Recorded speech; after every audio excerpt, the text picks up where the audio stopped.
Hey guys, I got a special treat today. I just recorded with Max Goodman of NJ.com. Had a really awesome conversation just about what's happening in the Yankee world down in Tampa and all of the conversations. We had some awesome back and forth about all the different positions that have been opened up via injury, depth, some exciting talk about young guys. But definitely excited for you guys to hear it. Andrew is out on vacation with his family, so Max and I were able to get in about hour and 15 minutes ish of just some really fun conversation. I was definitely more excited at the end of the conversation about this team than I was at the beginning of this conversation. So check it out.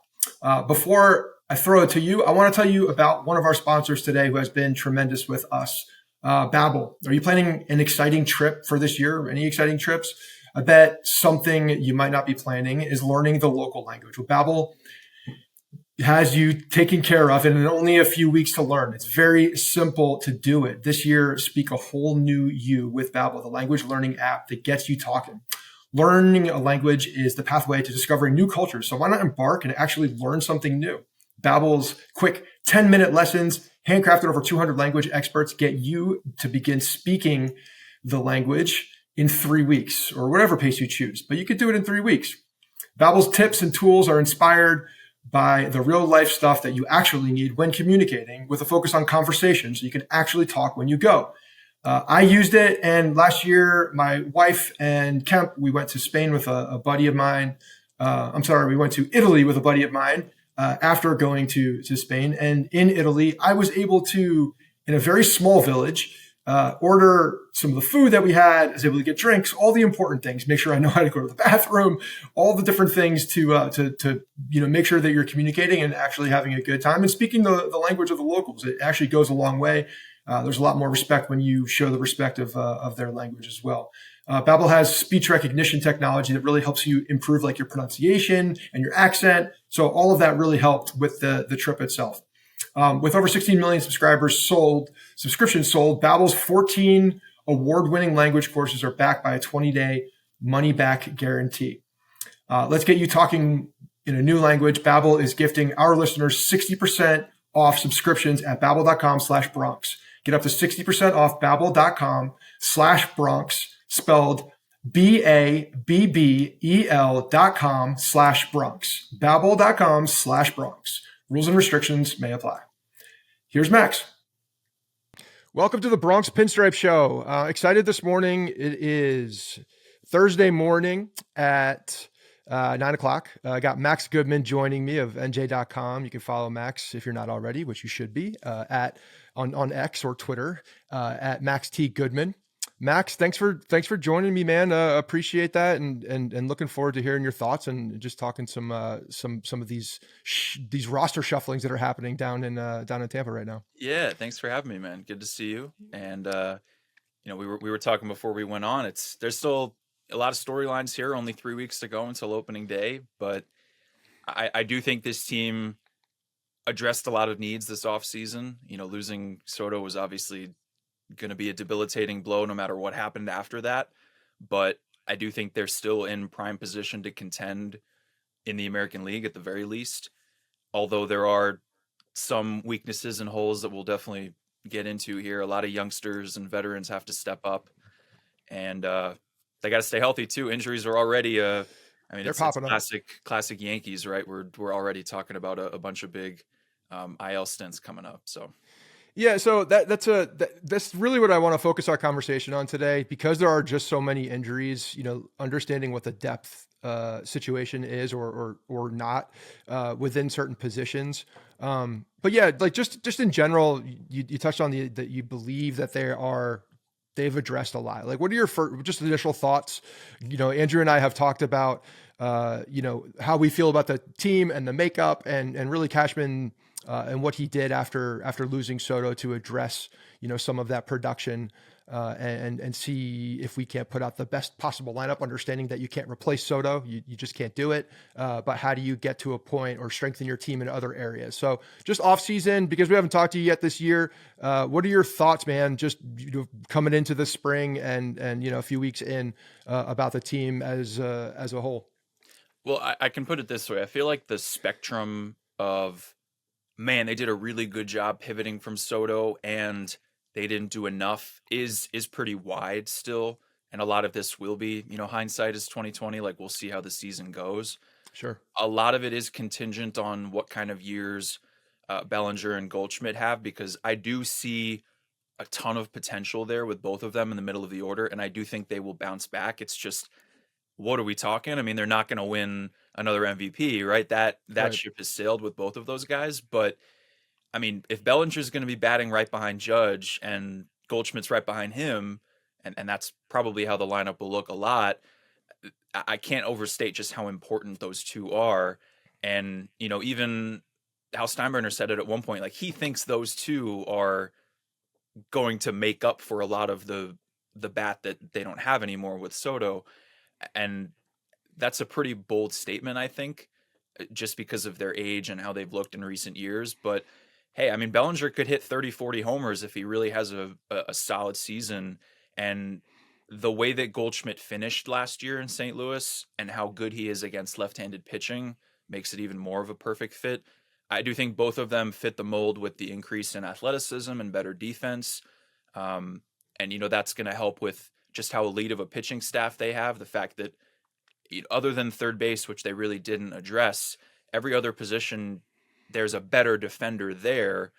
I know that Dominguez hasn't necessarily figured left field out yet, but I mean, he's talented enough, I think, that he'll be okay. And if it really is that much of an issue, you can kind of shuffle things around because Bellinger is versatile enough, and you've got Grisham on the bench if you want to have Judge get a DH day. So, like I said, there are still ifs in that lineup, right? It is still important for Austin Wells, Anthony Volpe, Jason Dominguez, and Jazz Chisholm to take that step forward in this lineup. And, you hope you get another good year from maybe Ben Rice turns into something if he's going to get a lot of playing time. There are always going to be question marks with every big league roster, but I do see a lot of potential from this team in a different way than last year.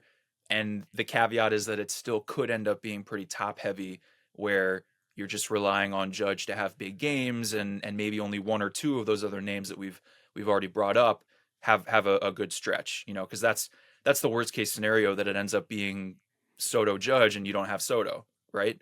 So yeah, 100%. I mean, the pitching staff, and I didn't even really talk about it because it's really elite, and there is depth there too. I mean, the bullpen is going to be magnificent this year if all goes according to plan. You can really shorten games with Weaver and Williams in the back end. I think Fernando Cruz is going to be electric this year too. And as much as Mark Leiter Jr. was awful when he came over at the trade deadline, there's still a lot of potential with him. Maybe Ian Hamilton can stay healthy. The Loaizaga re-sign, that's probably a solid move because his upside is through the roof. If he's on the field, he's got a lot to prove, I think, with his health, but I think we all know how dominant he had been when he was healthy and was there.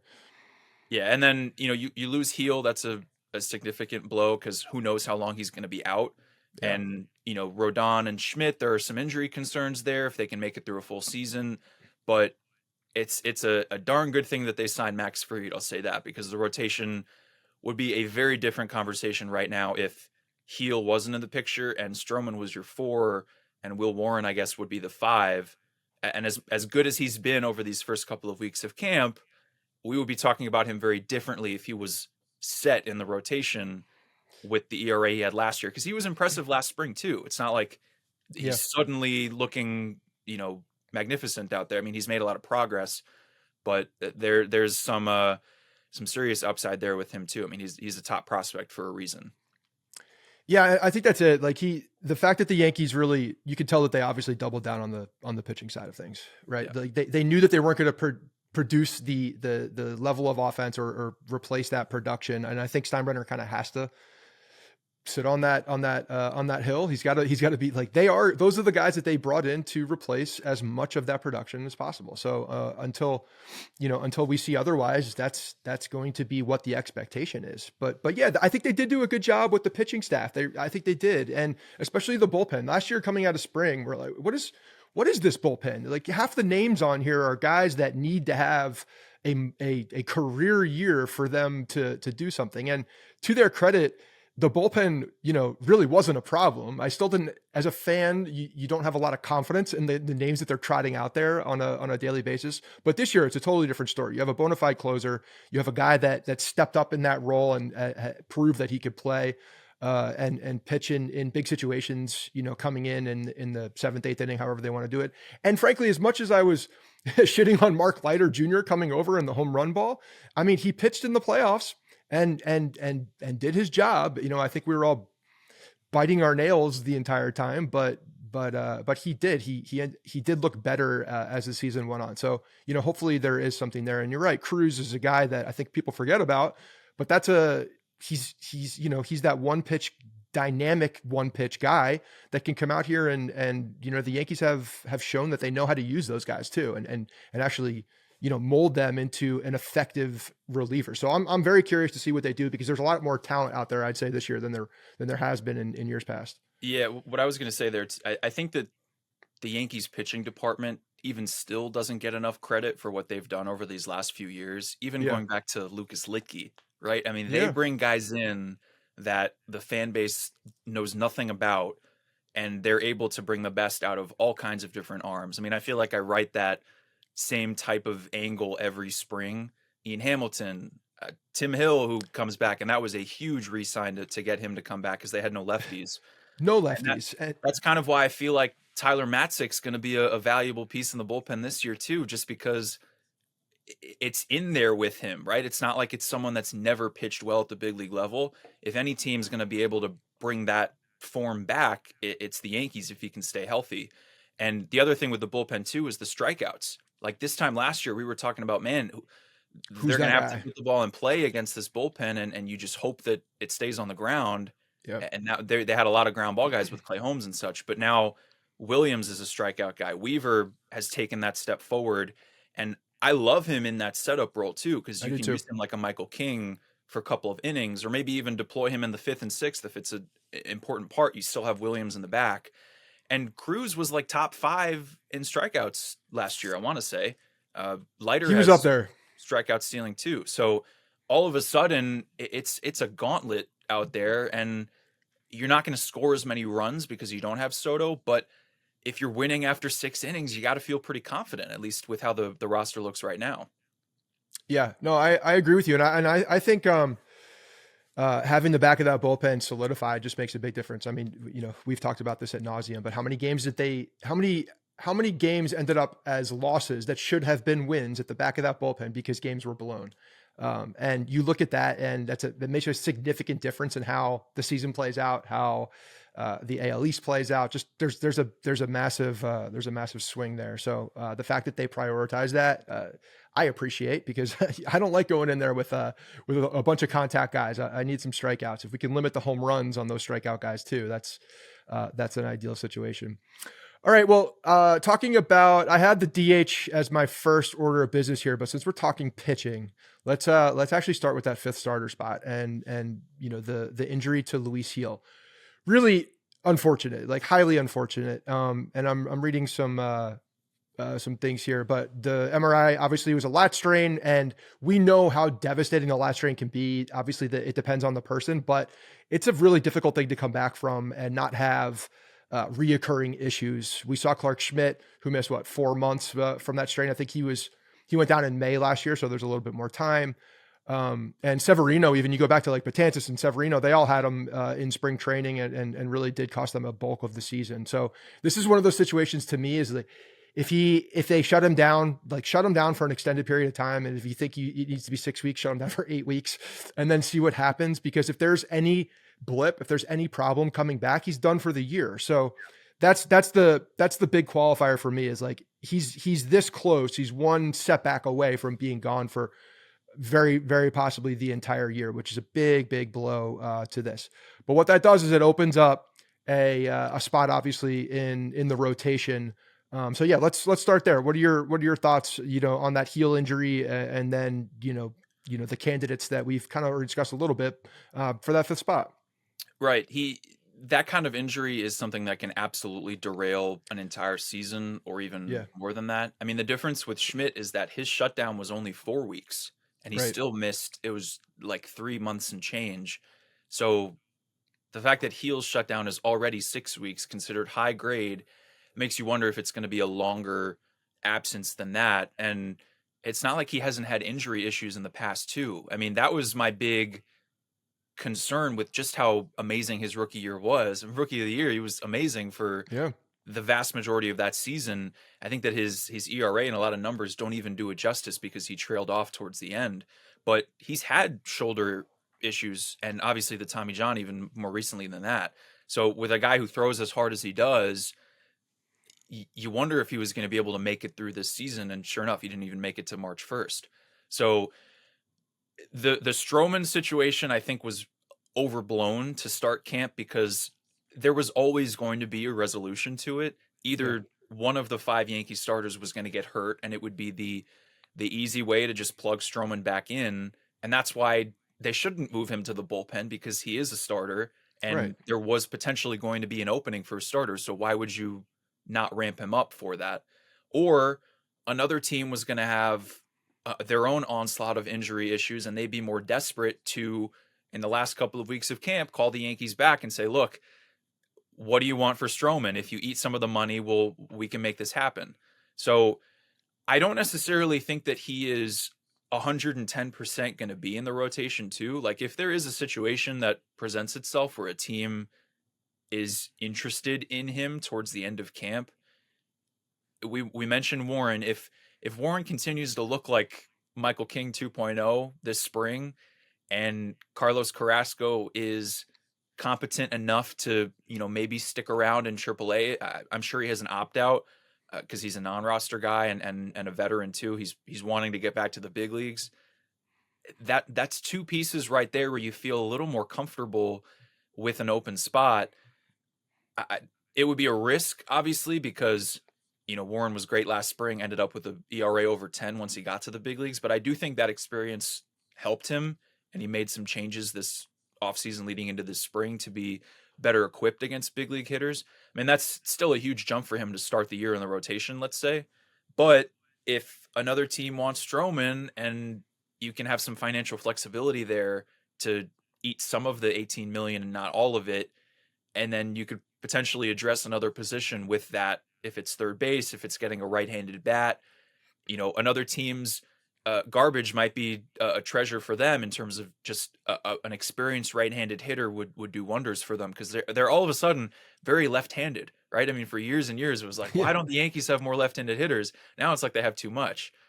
So we'll see if that ends up being an issue. But at the end of the day, Stroman was good to begin last season. And I know that he ended it on a dreadful note, was one of the worst starters in all of baseball over the last couple of months of the year. But those first 2 months, he was part of a rotation that was humming every single night. They were giving the Yankees a chance to win. So if they can get that version of him back to start the year, that's really all they can ask for. The issue is, though, if Heel's going to be out for a long time, you don't want Stroman to get close to those 140 innings this year, because then you're dealing with this all over again next year at another $18 million, because that vesting option will trigger for him. So that's something to keep an eye on too. Yeah, that's interesting, because I don't think the Yankees, and this is where I am on this, to me, when we're looking at how the situation is playing out, and I think it was overblown as well. I don't think that him going to the bullpen was ever a situation, especially that early in spring when you don't know how the chips are going to fall. Like, let's see what happens here. And keep this because it's a card that they have an opportunity for him, but I don't think they want to pay him. And I think that's pretty apparent that they don't want to pay him. And I don't think they've been that shy about the fact that they don't want to pay him. And when you're looking at the type of production, I pulled your tweet about this too. Marcus Stroman over the first 12 starts last year, 2.6 ERA, 218 batting average against, 678 OPS. And then to finish the final 18 outings that he had, 5.7 ERA, 319 batting average, 853 OPS. Obviously, the guy in the first half was much better. When you're looking at Marcus Stroman as a whole, the pitcher, with the amount of money that they're paying him, are you losing that much when you're going to a Will Warren, a Carlos Carrasco? First half of last year, yeah, you would be losing that, unless Will Warren becomes, the 2025 version of Luis Heel and comes out on fire, and he looks good. Yeah. Like you said, he did look good in last spring, but fastball changeup combination, like, he's dynamic, man. He's got the ability to do this. I liked him last year I thought they were going to move him into the bullpen at some point towards the end of last year to give more of a dynamic arm out there. They never did that. So clearly they're committed to him as a starting pitcher, and they do like him. But yeah, I agree. I think Marcus Stroman is still playing right now to be moved in some capacity because they don't have the flexibility. They're right there on the tax threshold line with his contract. And yeah, I think, I know the Arenado move was talked about, and we'll talk about third base in a minute, contract for contract type situation here. But I agree with you. I think that Stroman still, there's a high probability of him being moved. Yeah. I mean, Warren is a top ranked guy for a reason, right? It's certainly in there. And if he's ready, why not just, give him that shot, put him in pinstripes and see what he can do? Because like you said, I thought that Warren was going to win the open rotation spot when Garrett Cole went down. Right. Like this time last year. It was only when Heel had that start in Clearwater where he struck out 8 against the Phillies opening day lineup. And it was like, wait, I think we're forgetting about just how good Heel has looked in his couple of big league cameos, other than the injuries that he's had. And then he took off from there.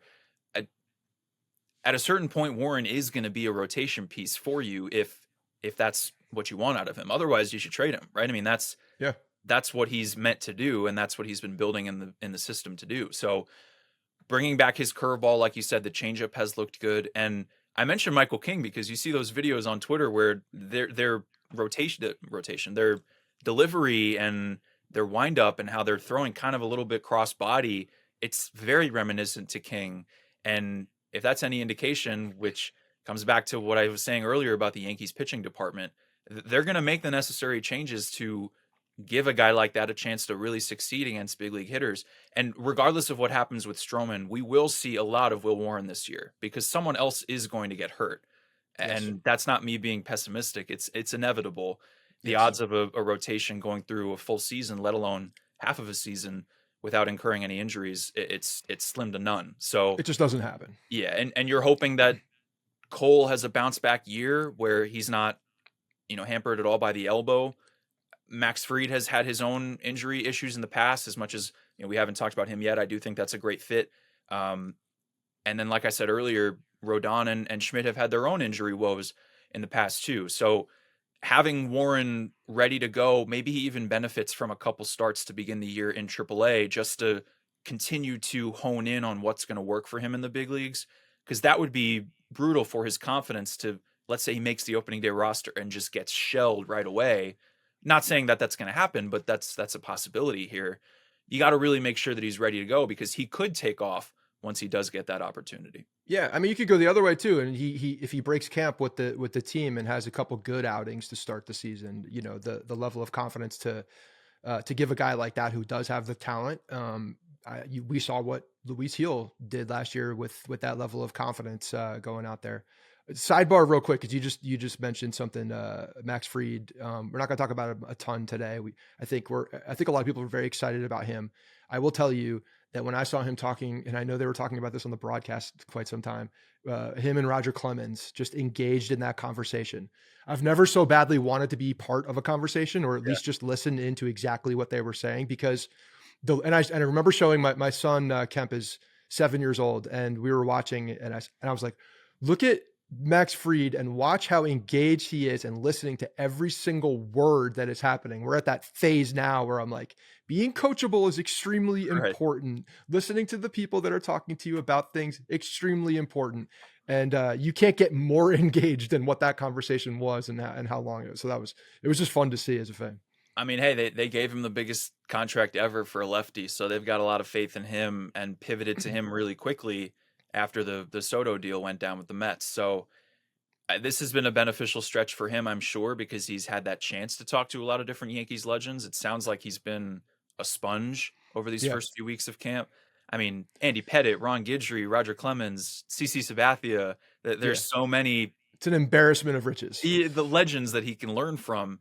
And Garrett Cole in there too. I mean, the two of them, Yankees fans, those are your aces for the next X amount of years, right? That's where the rotation's going for the foreseeable future, at least for the rest of this decade. So if he continues to pitch at a high level, which I think he's honestly in a way been a little underrated, Fried, over his career. Like the numbers, when you really dive into them, are maybe even better than you'd think. He hasn't had that success in the playoffs yet, but it was a really good quick pivot. I mean, last year the pivot was Marcus Stroman after they lost out on Yamamoto and whatever else Yep. happened in that offseason. So the fact that they couldn't sign a Blake Snell while they were still figuring things out with Soto to go quickly and get freed, maybe they overpaid a little bit and it ends up backfiring down the road, but you're getting the prime of his career over these next few years. And I think it was a good move for sure. Oh, hell yeah. And you look, Max Fried, Blake Snell, what are you going to get from those two? I'm extremely happy where they went with the move that they made. All right, cool. Let's talk DH. So obviously Stanton, mystery injuries, elbows are bad.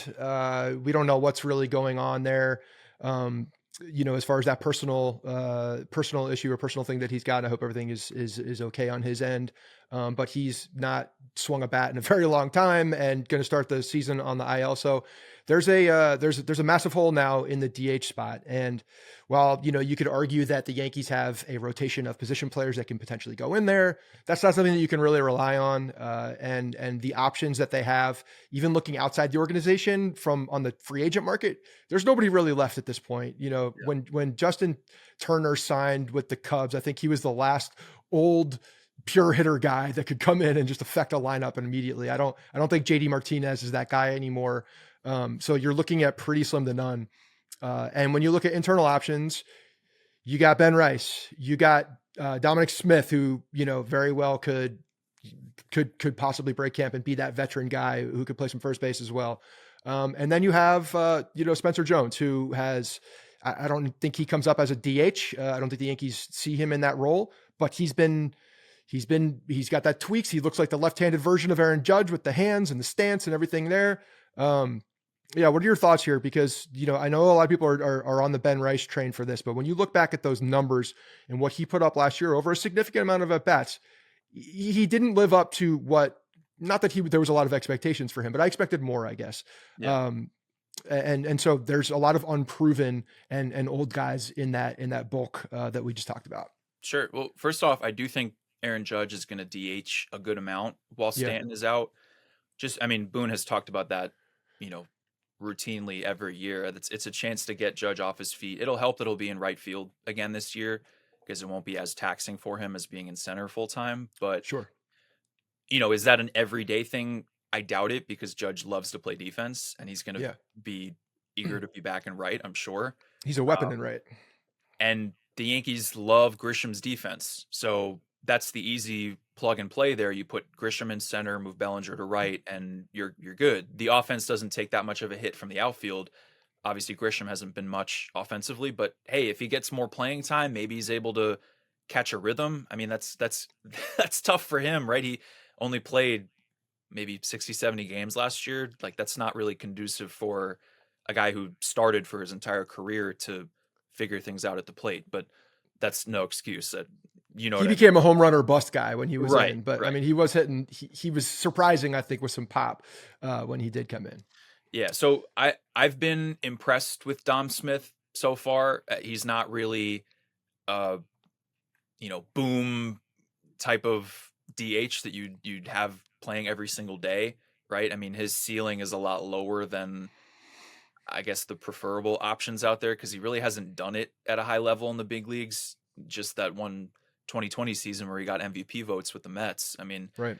You just hope that he could maybe mash some right-handed pitching and just get you through when Stanton is out. And the caveat there too is we really don't know how long Giancarlo is going to be sidelined, right? It's very cloudy with the personal matter, like you said, but double tennis elbows doesn't sound fun at all. And the fact that he hasn't swung for so long, I'm expecting a 60-day IL stint at the very least. And, you just hope that he has enough time in the summer to really get back to that vintage October Stanton by the end of the year, because that's when it's the most important.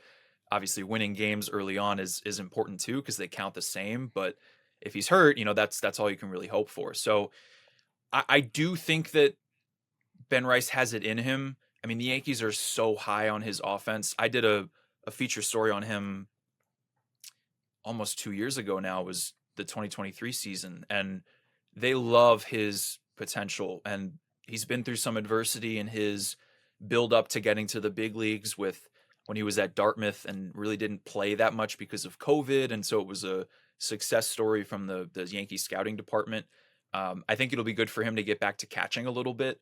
But the fact that he can play first as well, I do think he'll make the big league roster for sure. And there's a good chance he's starting a DH on opening day.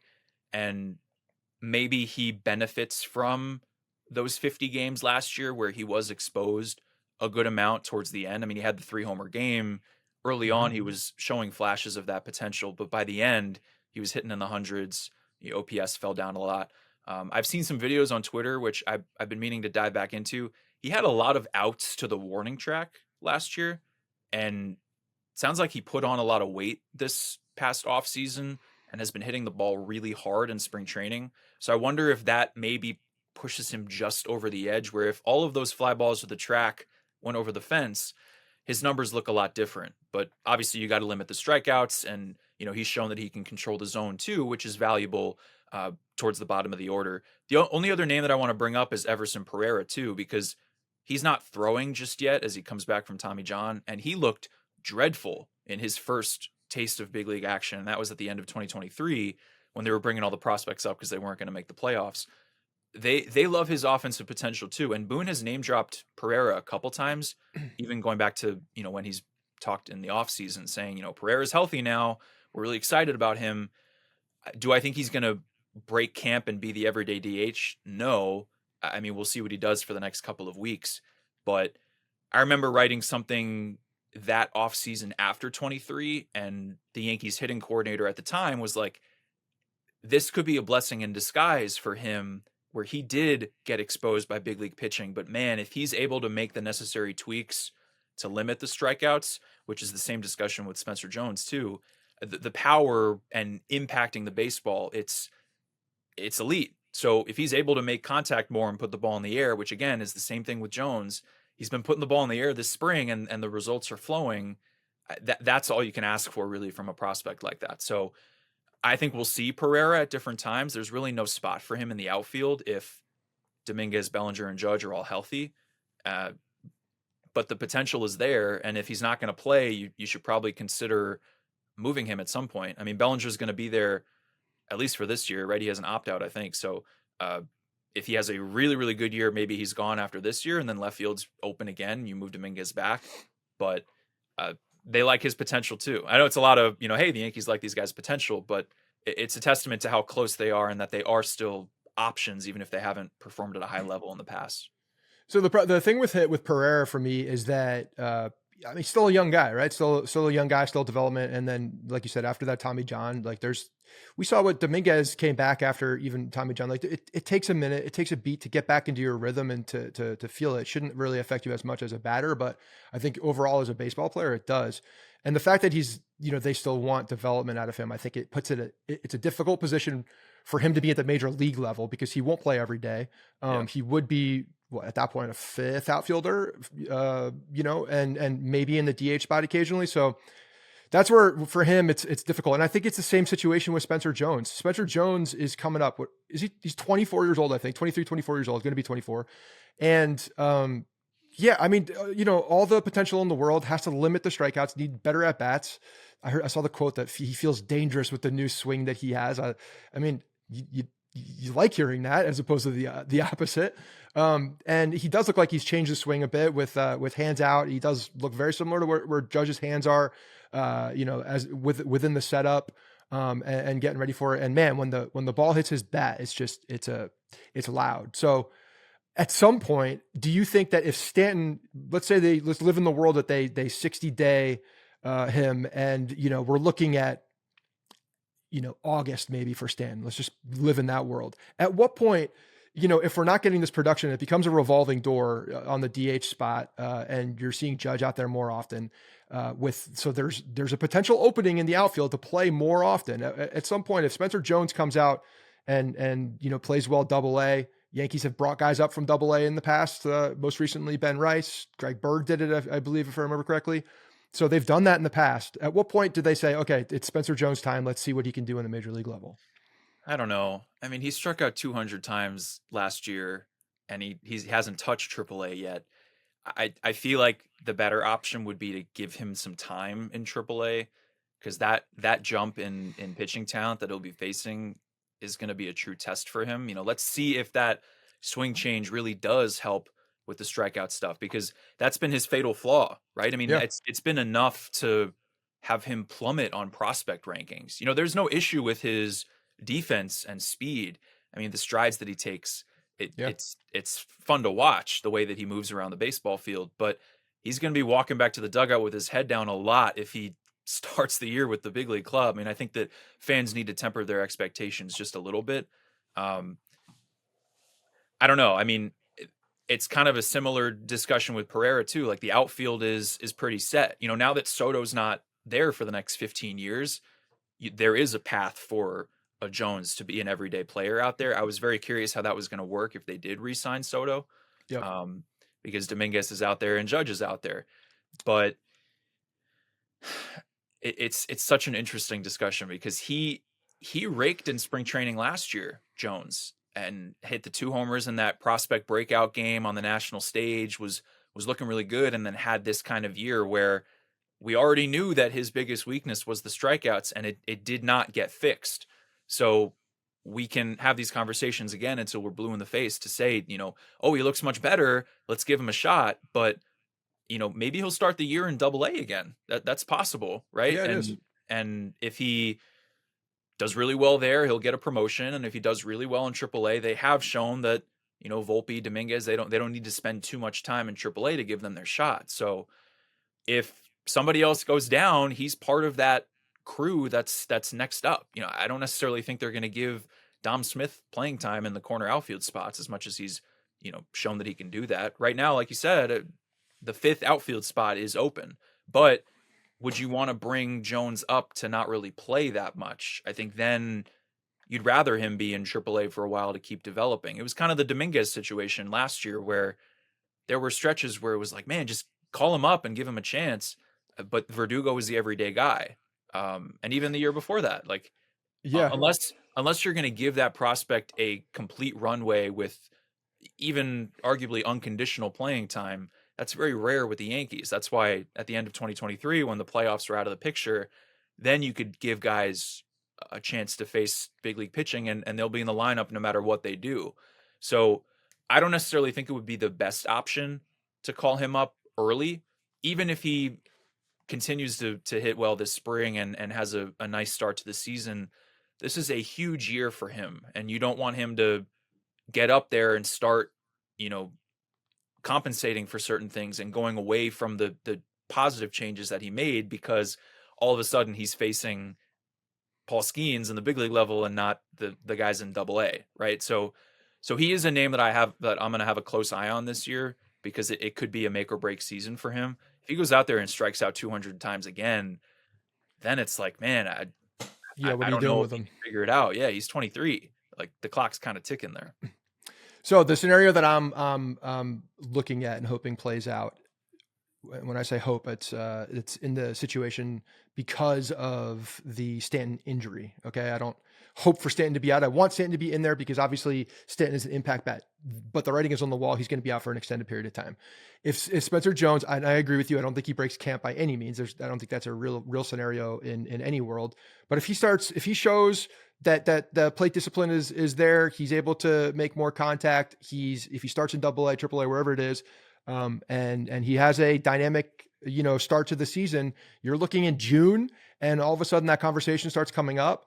I think there's a possibility where you're looking at him, and I think Grisham at that point can, even if Stanton's still out, that DH spot is open, and Grisham could still be your 4th outfielder. He doesn't need to start every day, because that's going to also get a little tiring, I think, watching him play every single day. So we'll see, but he's got to do his job. He's got to break down the door. If he's breaking down the door in the minor leagues and forcing a conversation in a situation, I think they're in a good spot, at least to give him an opportunity. But we will see. It's got to play out, and you're right. He's got to cut down the strikeouts.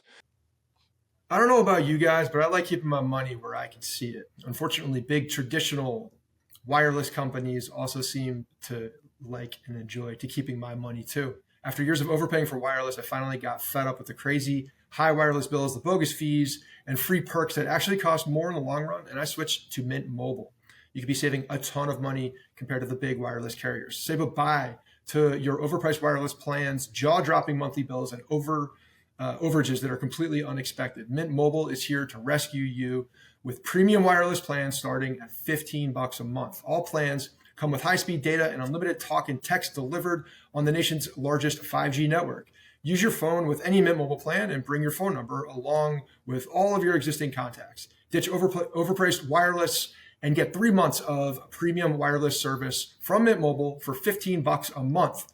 If you like your money, Mint Mobile is for you. Shop plans at mintmobile.com/Bronx. That's mintmobile.com/Bronx. Upfront payment of $45 for 3-month gigabyte plan required. New customer offer for first 3 months only. Then prepay plan options are available. Taxes and fees are extra. See Mint Mobile for details. Okay, third base is the injury spot, last injury spot that I want to talk about. Obviously, LeMahieu, man, his lower half is just in a bad spot. You know, with the toe situation, multiple years, he's never really been able to get that lower half back to where he was, and I think that's the root of all of his problems, is that he was so mechanically sound. Like, he was the epitome of a mechanically sound baseball player that I thought he was going to translate with age very well. But unfortunately, because of that injury and the fact that there's like limited now flexibility in the foot, it's just different. I think it's affecting other places. And obviously he tweaked his calf. There was an MRI scheduled for a few days ago. I haven't seen anything from that result. But you know, going into the season, if we were relying on DJ LeMahieu in the first place, that was a massive question mark. Oswaldo Cabrera, probably the favorite to start at third base at this point. But yeah, what are your thoughts here? Because, you know, I know that the Yankees, we've mentioned, are seemingly out looking for some type of a right-handed bat, whether it's corner outfield, third base, obviously a bigger priority, I would think. Yeah, but what are your thoughts there? Well, first off, I feel for the person with DJ, because it's the same thing as last year, where he shows up to camp. Everybody's talking about how, hey, it's a healthy DJ LeMahieu. Who knows what he's capable of with the track record that he has, and he's been through so much. You know, we're excited to see what he can do. They were going to give him every opportunity to be the everyday guy at third this spring because of the money that he's making, and they're holding on to what he's done previously, going back to 2020 and before that. Yeah. I do think the contract they gave him was a good one at the time. You know, like you said, he profiled as a guy who could age well with the way that he plays, but they're regretting it now. And a lot of the injuries he's had have been fluky, right? I mean, it's not like the Stanton stuff where it's soft tissue. I mean, he had the toe thing in 22 and then fouls the ball off his foot this time last year, where that's heartbreaking. You can't stop something like that from happening. And now, you know, I don't recall how exactly the calf happened, if he was running or swinging or whatever it was, but just a brutal blow for him. We'll see him at some point. I mean, once he comes back from the IL, I'm sure that they'll give him a shot. But if I had this discussion with Chris Kirshner the other day. Either he's an everyday third baseman for you, and he's showing enough to be at the bottom of the order and you're just dealing with it, or he can't be on the team, because he's not a good bench piece. Like, he's not the versatile defender that he was. Nope. And you can't pinch hit him with the game on the line and expect him to go deep or give you, you know, a gapper to score a couple runs. Like, he's not that player anymore. Never really was, but the power just isn't there anymore. So if it were me, I'd much rather give that spot on the bench to one of those upside pieces that we've mentioned, or you bring somebody else in that you know can give you a good at bat in a big spot and play a lot of different positions at a high level. I mean, I don't think they would trust LeMahieu at second anymore. Like, he's kind of just, he doesn't have the range for second, and they have to keep Jazz there with the way that they're developing with him and Volpe. You're right. Yeah. So they've moved on from guys who are owed that much money before. It's basically the same as what they were going to pay Hicks when they moved on from him a couple years ago. So I think they'll break camp with some sort of platoon at third, where Oswaldo gets most of the starts and faces right-handed pitching a lot, and Peraza's up against it, man. I mean, they've they've shown how they feel about Peraza these last few years, never really giving him a chance. And he's had some injury stuff too. So it's been a little bit of a mixed bag where he hasn't really reached that potential. But Volpe leapfrogged him. And since then, he just really hasn't factored in. So it's an Estevan Florial deja vu where either he's on the team and has some sort of role, or they're trading him or DFAing him before opening day because he's out of options.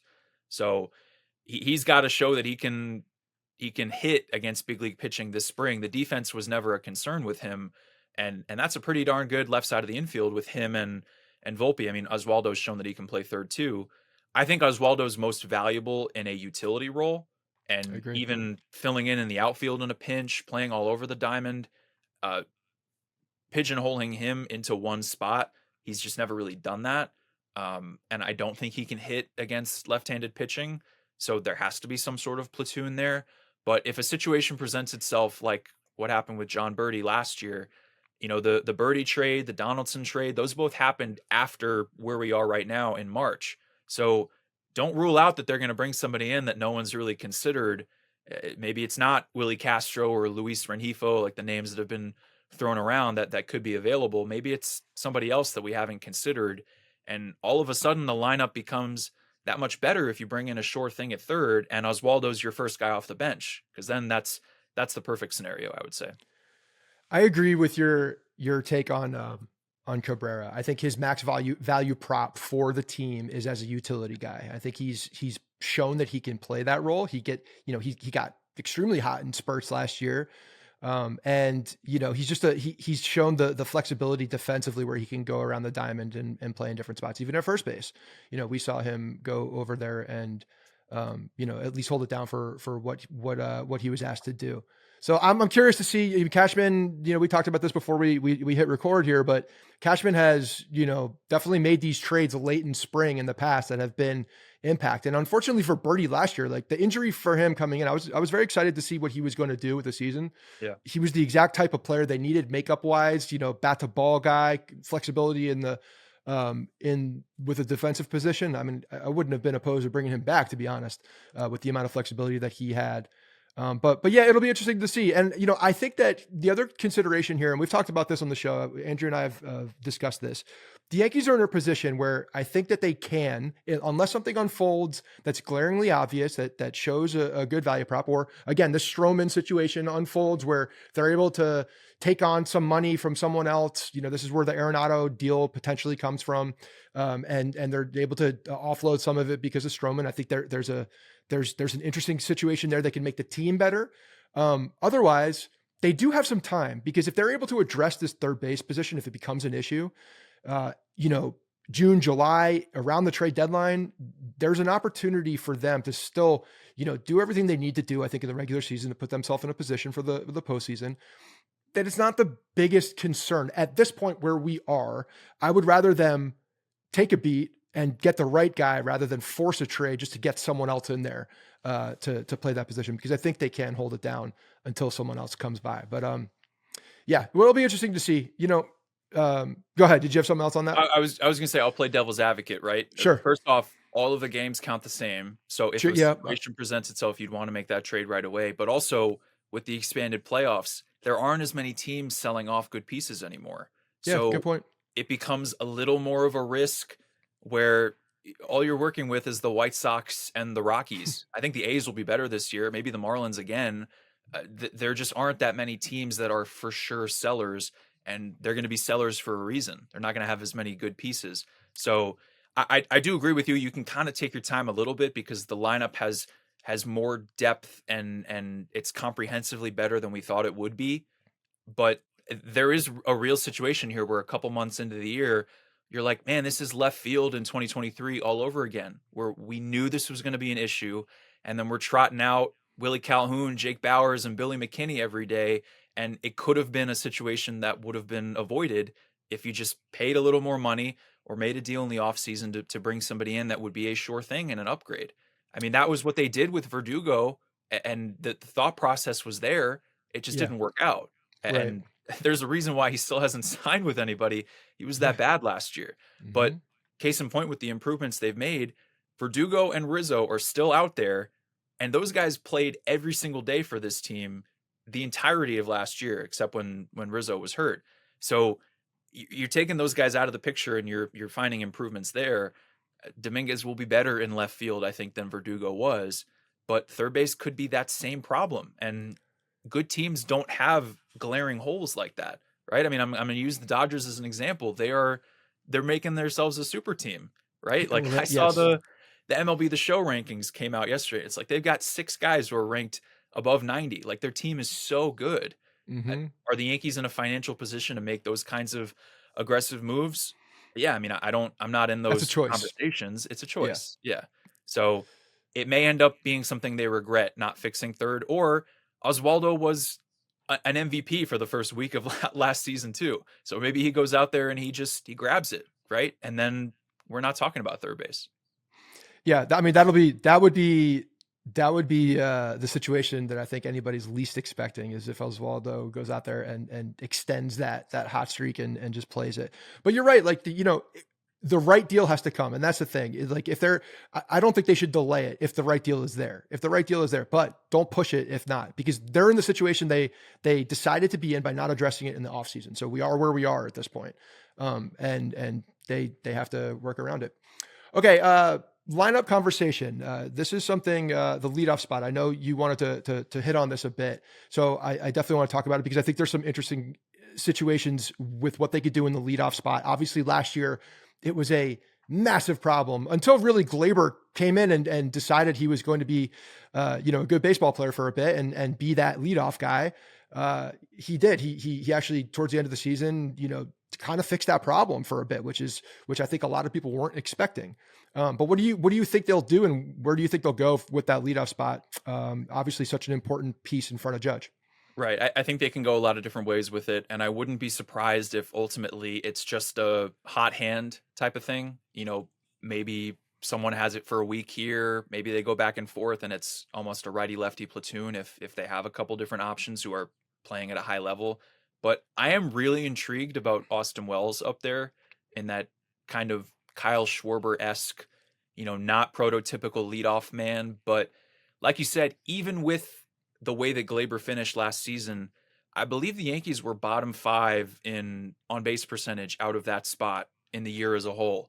And that was a total waste when you have Soto and Judge coming up right behind it. To have those guys coming up with the bases empty rather than someone who gets on base at a higher clip, it's a waste of a spot, right? Having that as a black hole on offense is not good for scoring runs. So if Wells can go out there, I mean, there was a 2.5 month stretch before his numbers plummeted when the workload really took a toll on him. From early June to the end of August, he had a 385 on base percentage, and he really earned the chance to be the cleanup guy behind Judge.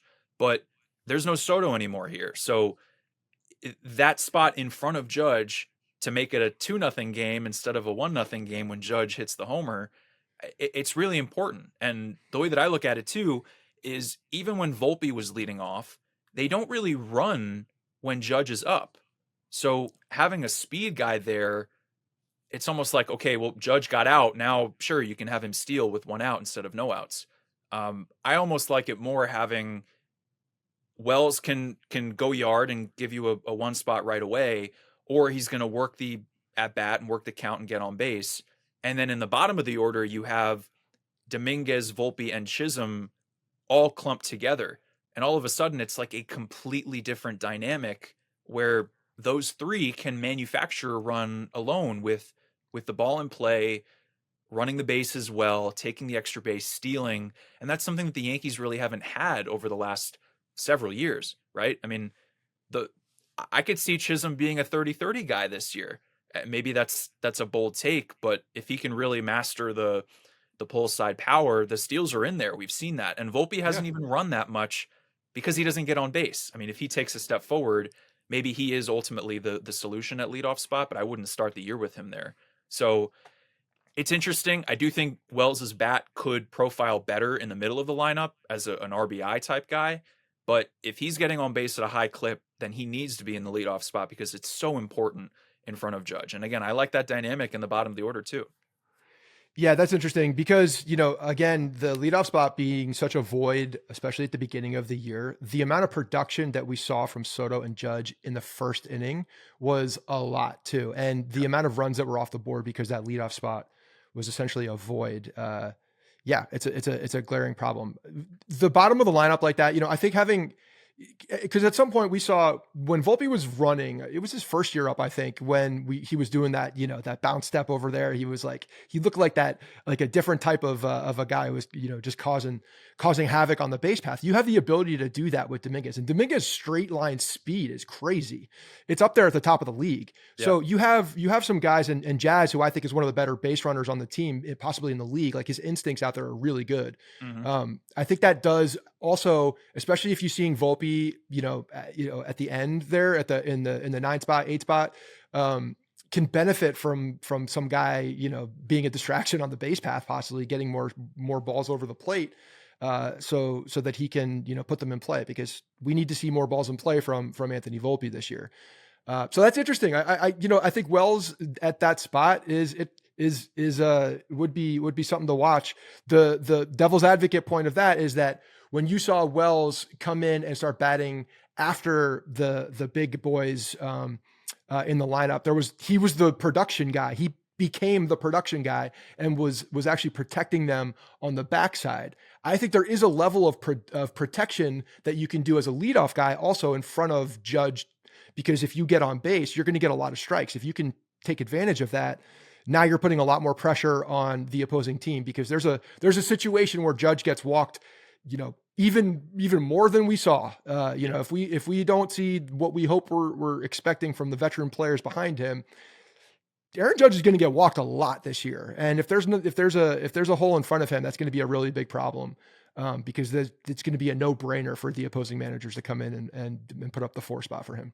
Absolutely. Yeah, we can talk about how the depth in the bottom of the order needs to be improved, but really the story of the season will be the 1 and 3 spots, or maybe clean up 2. I mean, those guys around, we know what Judge is going to do if he's healthy and at his best, but the guys around him need to step up too. So if it ends up being Bellinger leading off and Wells in the 3 spot, I mean, there's a lot of different avenues for them to go, but you hit it on the head. I didn't even mention it. The guy who's leading off is going to get a lot of strikes. They're not going to want to put that guy on to then have Judge come up next. So you need someone who's going to work the count and have strike zone knowledge to not chase and get themselves out in that situation if a pitcher starts the inning awry. And the pop there too, like, you don't necessarily need him to be stealing second when Judge is hitting, because Judge is going to go yard more often than not. So maybe Wells takes it and in July, we're talking about how he's been a modern solution in that position in the lineup, or Chisholm has a great year and you move him up there and he is running and you just shift things around. They really can go a lot of different ways with it. Like I said, I'm intrigued by that, because we've even seen, like, the Cubs did that with Rizzo, and I think he led off a couple times with the Yankees before he really went south. So it's not impossible. There's even a case to be having Judge leading off, right? I mean, there are some analytics to having your best guy hit first, but if you can have someone getting on base in front of him, that would be ideal. Yeah.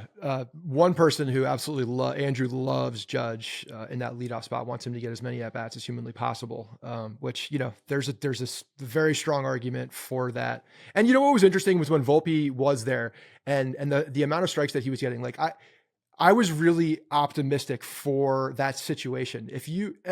Can you possibly be in a better situation as a big league guy coming in to hit before Soto and Judge? I mean, the amount of pitches and like you're going to get challenged. And unfortunately, Volpe just, very streaky and at points looks, like a world-class all-time guy. But at other points looks lost and is completely outmatched with some of his at-bats. So we need that median to kind of rise up a little bit. All right, Max, before we let you go, last conversation here. You had a piece a couple weeks ago on JC Escara, and I think the backup catcher situation, this kind of leads, well into the Wells dip at the end of last year, September, October. I got the numbers here. 111 batting average, 217 on base, 194 slugging, 411 OPS. The month before that, significantly better than the month before that, significantly better. He fell off a cliff. And whether that was, bad timing for a slump, or most likely the amount of playing time that he had, really wore on him, and he just wasn't able to grind out through the entire season. Which, as an everyday catcher, you see that a lot. I think the backup catcher position is going to be highlighted, and with Ben Rice being a possibility back there too, it's almost like you're adding a couple guys if he's on that roster and has that flexibility. So I want to hear more about Escar, because I know you did a profile on him, and then just how you see that backup position shaking out.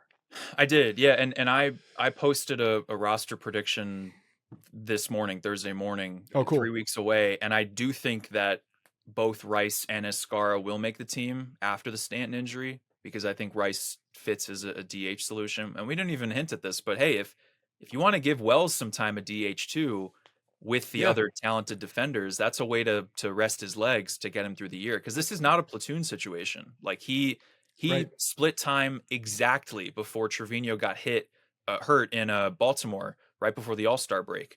And then from then on, he was the everyday guy, and that's why they were comfortable trading Trevino, because of what the catching department does. And they traded Carlos Narvaez too, who was like poised to be the next guy. Yep. And that's why before writing the story on Escara, I really thought that Alex Jackson had a good chance to be the backup, because you like having a right-handed bat there to start him against a tough lefty. And as much as he's been terrible offensively in the big leagues, Jackson, that is, he's considered an elite defender from the other teams that he's been on. But Escara's defense is maybe a little underappreciated. Aaron Gershenfeld, who's the Yankees defensive coordinator, told me that he started the year last year when the Yankees brought him in, and I'll get into his history before that in a second. He came in as the third string catcher in Double-A behind Rice and Agustin Ramirez.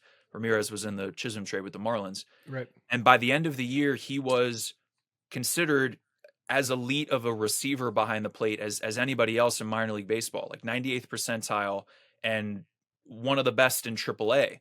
And that's with the Yankees' internal metrics. But with what they've done at catcher, and Wells is the perfect example, right? His scouting report was that he's probably not going to be able to catch in the big leagues. And then he was almost as good as Trevino, if not better in certain times. I think he ended the season higher on framing than Right. Trevino, which was a shock. And he was able to manage the pitching staff while having a really solid rookie year. So I think that's a testament to what they can do with Rice and now with Escara too. And Escara is 30 in April, and he hasn't made his debut yet. I mean, and the way that I wrote it in that story is inspiring and improbable. The fact that he spent 5 years with the Orioles when he got drafted out of FIU, and the Orioles basically took his catching gear and mitt away. He never got to catch with them, and he was just playing first base. And so you have to put up really good numbers offensively in Triple-A to make the big leagues as a first baseman, and he was just never at that point. Escara also grew up in Hialeah like Nestor Cortez, and so there have been other articles where Nestor has said, like, yeah, this guy's always hit, but with Baltimore, he just wasn't reaching that level. So the Orioles ended up getting rid of him, and Escara told me that he saw the Reaper coming, and so at the very end of that 5-year stint, he went to the farm director and the catching coordinator and was like, guys, I can catch. Like, let me show you I can catch. I have a video here of me throwing down to second base 5 times. Like, watch this and just give me a shot. And they didn't listen to him, and they ended up releasing him. And so he went to indie ball for a couple of years, playing in the Mexican Winter League, the Puerto Rican Winter League.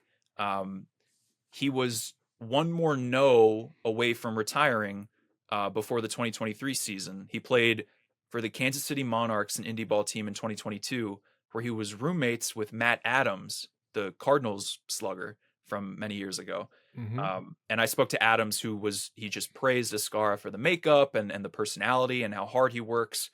But Escara got married that year, bought a house with his wife, and the money was just not adding up in indie ball. I mean, these guys are making a couple $100 a week. Yeah.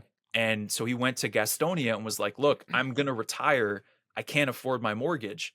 At the time, he was working like 5 or 6 jobs, and some other folks have written this type of feature on him too. I mean, he was an Uber driver. He was delivering food. He was a little league coach. He was working with contractors, like measuring flooring. The guy was doing everything, substitute teacher. And so I spoke to the GM in Gastonia, and he was like, yeah, like I had to give him more than I would for someone who has no MLB time, is not considered a top prospect. Like it was much more than the average salary, but that's the inspiring piece here. Like for the folks in indie ball out there, because there's hundreds and thousands of players that fizzle out because they just don't make it. And minor league teams are getting cut left and right. Like there aren't as many opportunities as there were. He took that one more chance. He was like, I'll give this one more year, and really took off from there. The Yankees were watching him. He didn't know. They ended up picking him up at the beginning of the 2024 season last year. And he just had a breakout campaign. Like the numbers offensively are legit in the minors with them last year. They put him on the 40-man roster, and all of a sudden, with the moves that they made, Trevino and Narvaez, like, man, he's right there. He has a real shot to make it this spring. And I think we've seen a little bit of the potential in Grapefruit League games so far. Not too much. Like he hasn't really swung the bat too hot thus far, but it's in there. And I think that his potential with Rice also, it's high enough to where they can be comfortable having multiple left-handed catchers, because Wells is going to be playing every day.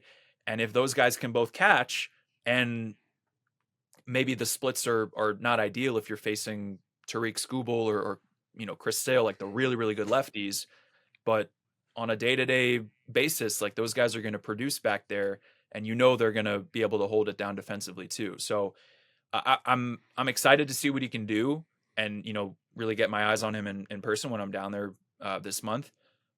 But he's the kind of story that you really root for, because it's been almost a decade that he's been in pro ball, and is finally on the precipice here of finishing that journey and making it to the big leagues. And the close of that story that I did, spoiler alert, is Adams was like, once he makes it to the big leagues, he's never coming back. Like this guy's going to have a long career at that level. Obviously he's about to be 30, so it won't be as long as he would have liked it to be, but his confidence and his positivity, it's infectious. Like when you ask him about his journey, he's like, sure, it would have been nicer if I got drafted out of high school and was a big leaguer by 20 or 21, but I wouldn't trade it for the world. And I've learned so much from these opportunities. So he's got a great head on his shoulders. And I think the Yankees fans will definitely fall in love with him too.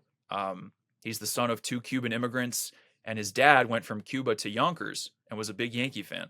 So the Yankees have been a part of his life. I think he appreciates what the Pinstripes mean even more so than maybe someone who's bounced around and has no connection to the Yankees too.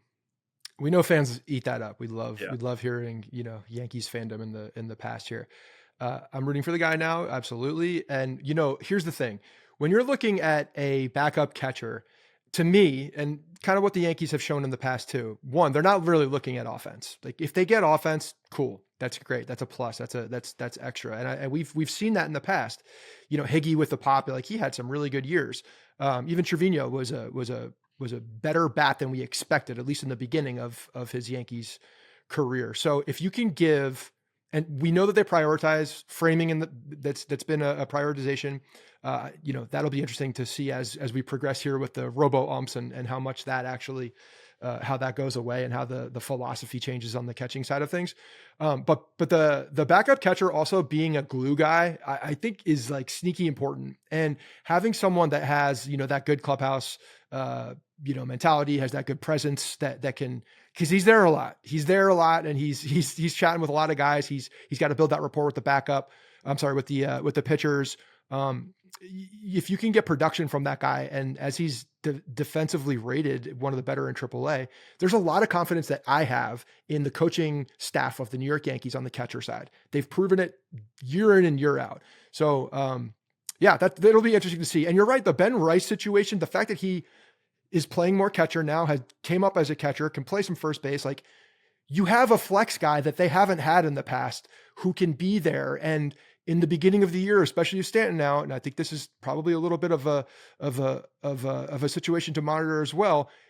Wells being in that spot, if they have a lot of confidence in that backup catcher to receive and call a good game and to take care of that pitching staff, Wells in that DH spot, don't hate it for a while to really keep the wear and tear off of him, especially if you have that flexibility with Rice, to really get some guys in and out of there. So Interesting, man. There's a lot of interesting things coming up here. I really appreciate your perspective. This was a fun conversation to have.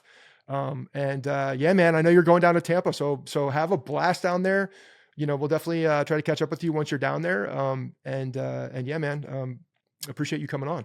Yeah, thanks for having me. No, always a pleasure to catch up with you, and a lot of fun storylines to keep an eye on here. I think it'll be a good year for this team if they can, you know, recognize their potential and if everything goes according to plan with a couple injuries in there too. Do I think they're the best team in the league? No, I don't think that, but they can put themselves in a position to win a championship if they, you know, make a couple moves at the deadline and some guys take a big step forward. I mean, I don't think we can talk about Wells enough, honestly. Like, there's a Yeah, situation where he's the second best hitter on this team. definitely. That stretch before his numbers completely plummeted, that was real. That was the reason why they drafted him in the first round, and you know the potential is always there. And hey, we didn't even talk about George Lombard Jr., who's You're been right. Oh yeah, great we this didn't. spring. So before we get off, real quick, if you have another minute, let's talk about Sure. George Lombard Jr. This is Okay. we are non-traditional. I don't care if I just tried to get off the end of the show. I want to talk about him too. First of all, when he hit that home run to left field, the spring training home run the other day, it's something that I hadn't seen before, I guess. Like, I hadn't gotten excited about him yet. But one, he looks like a physical specimen coming into spring this year. He looked really skinny beforehand. He does not look like that guy anymore. You're seeing like physical maturity starting to happen with him too. And he's really starting to fill out to the, like, I know there's been a lot of comparisons to Carlos Carrasco with the swing, but like early Machado, if he can go natural shortstop, played some second, really hasn't played a ton of third, but from everybody saying that they've seen him over there and from the guy can transition over there. And wouldn't that be a nice little surprise to have? I mean, I know it's not a surprise. He's a first round pick, but him transitioning over to third base with some pop, that could get you excited for what the future holds with Lombard Jr. Yeah, there was even an A-Rod comparison the other day Yeah. too. I think there are many reasons to be excited about what the left side of the infield could look like as soon as this time next year. I mean, Lombard was already in high A last year at 18, and now if he really hits the ground running in double A to start the year, maybe he starts in high A, but he could have a huge year to where he's in triple A by the end of the season. I mean, maybe Yeah. that's a little too quick, but like we talked about earlier, triple A is not the be all end all for these guys in the Yankees system. So as long as he gets a taste of it, that's what Volpe did, right? He 20 games in triple A, and then the next Barely. spring Yeah. he got promoted. So I'll tell you this: I talked to Lombard one-on-one last spring when he wasn't officially an invite at big league camp, but he was making a couple appearances here and there, coming over from the minor league side. And at 18 years old, he sounds like a 10-year big league veteran. And the reason for that is because his dad was a big leaguer and then was a first base coach with the Dodgers, bench coach now with the Tigers. He grew up in big league clubhouses. And I know that's not the most unique story. It happens. Aaron Boone did that too, but it helps him, right? I mean, he knows what goes on behind the scenes, and that's important because he doesn't have to deal with that step as he develops between the lines. The ceiling is so high with him. And I was texting with someone from another organization recently, and they had a first overall pick within the last couple of years. And I made a joke. It's like, not everyone can pick first overall. The Yankees never do because they're always good. So the emphasis on their first rounders is even more important because they're not picking from the Skeens, the Travis Bazanas, like the top guys. Yep. And they've done a pretty good job with first rounders in recent memory, I would say. I mean, their team has a lot of first round picks. Wells, Volpe, Schmidt, Judge is going back a ways, but Jones is potentially going to be something special. And now Lombard too. That's been the mold for them. And they have this ability to find the pitching talent in the later rounds that they can then build into something special. I'm very eager to see Lombard this year and how quickly he can climb, because if he's your solution at third base as early as next season, that really saves you from having to spend big on somebody there on the infield, and you can then address different positions with your, financial budget. And that's a very young, talented left side of the infield that teams dream about having that kind of talent in important positions. that's controllable talent, that's high ceiling talent. So his swing is so pretty. I didn't even realize he had that kind of pop too. I mean, he hit the scoreboard the other day.